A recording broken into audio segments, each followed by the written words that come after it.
This post was originally published earlier. Yet with the recent demise of Anne Rice, whose words I quoted on the above video, and Bell Hooks, who has become an icon and mind liberator for a lot of us, I believe it's worth a revisit.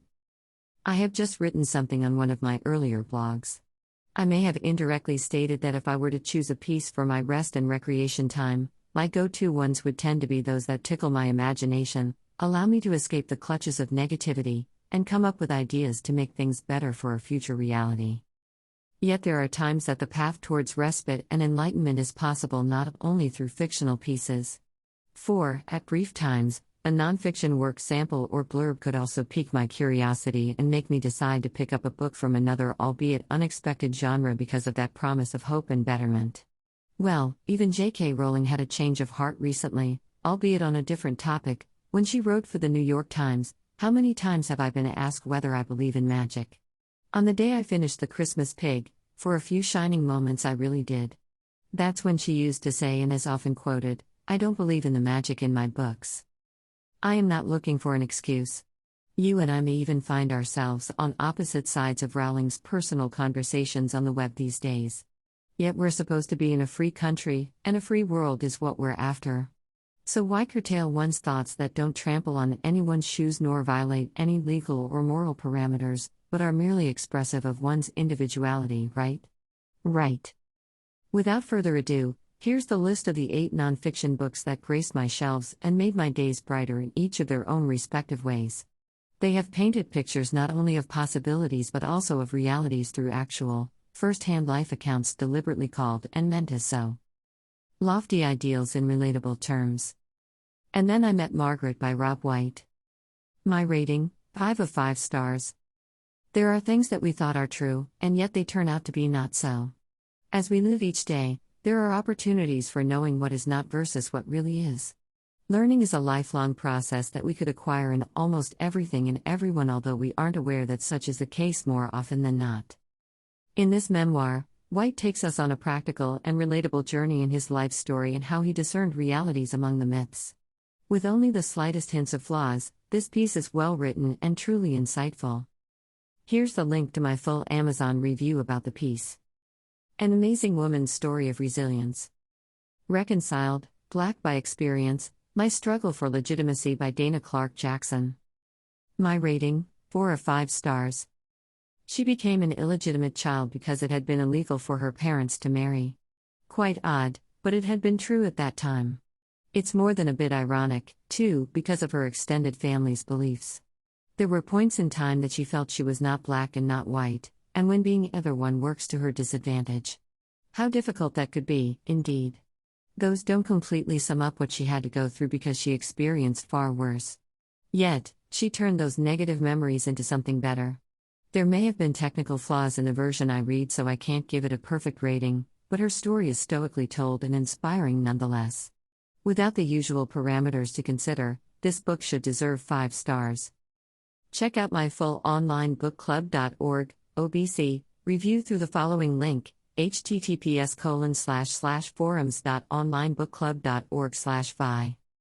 Here's the link to my YouTube book review trailer, https://youtube.b/px23uxgazvu. A businesswoman's success story.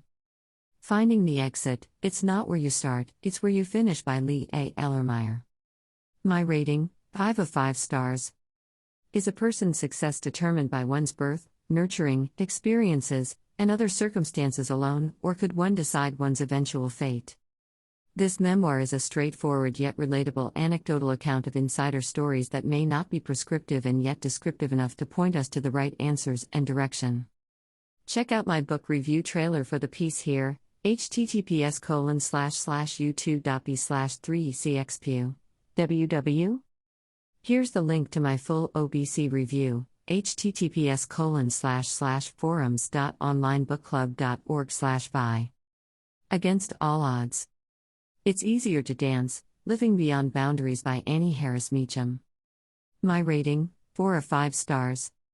Our current society has already gone a long way in terms of easing out biases and discrimination.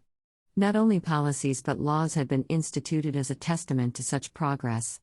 Nonetheless, nothing could ever be perfect, And there are areas where being a woman, a person of color, or someone with a disability could still feel disadvantages in one way or another. Yet, what happens if all of those odds become yours? Annie had it all, and she tells the start and the rest of her story through this memoir. This book may not be technically flawless enough to warrant a perfect score, and yet it's an endearing read to remember. Check out the full version of my Amazon review here. I think I need to read this one again. The Unbound Soul, A Visionary Guide to Spiritual Transformation and Enlightenment by Richard L. Haight. My rating, 4 of 5 stars. Technically speaking, the manuscript is well written, with only a few and very minor errors on the supplementary pages and not on the main book itself. With 4 main sections that began with Haight's account of his personal experiences that led him to his spiritual journey that made it more relatable, I couldn't help but marvel at the relevant, rich, eloquent, and somehow poetic language used worthy to grace anyone's collection of favorite quotes. This is also a well-regarded book by a best-selling author with heaps of great reviews to support its literary worth. However, I've got qualms about the plausibility of its contents. Nonetheless, I don't think I should be stuck with that perception given that I'm not satisfied that I've done enough to be able to do full justice to this piece at this point. Thus, I'm planning to reread it in the future. Perhaps when I already have the right amount of time and mindset, I'd be able to have a more open-minded or receptive take. By that time, perhaps I could already find my way through its maze of new terminology and analyze better its somehow unique concepts anchored, and yet at times defying, well-established practices and belief systems. Maybe I could already give it a perfect rating by then, or maybe not. In the meantime, I recommend that you consider this review as an interim or non-final one. I'd keep you posted when the right time comes. This review also appears on the Goodreads and Amazon websites. This is a treasure trove of wise words. The Light in the Heart by Roy T. Bennett. My rating, 5 of 5 stars. Are you stuck somewhere? Are you looking for inspirational and motivational thoughts to give your day a positive start?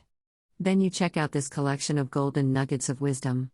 I should have found this book earlier, but it's always better late than never as the cliché goes. This write-up also appears on the Goodreads and Amazon websites. Here's the link to the author's website. An Online Pathway to Monetary Independence. The 8 Steps to Financial Freedom, a DIY venture via Amazon Associates and Fulfillment by Amazon by Dr. B. A. Mabasso MD CHB MPhil MBA. My rating, 3 of 5 stars. Yes. I've recently posted a blog here about the piece. Here is the link to my previous post. This is the shortcut to my full OBC review for your convenience. I'd love to know your thoughts. How about you? What have you read today? Which ones would you recommend?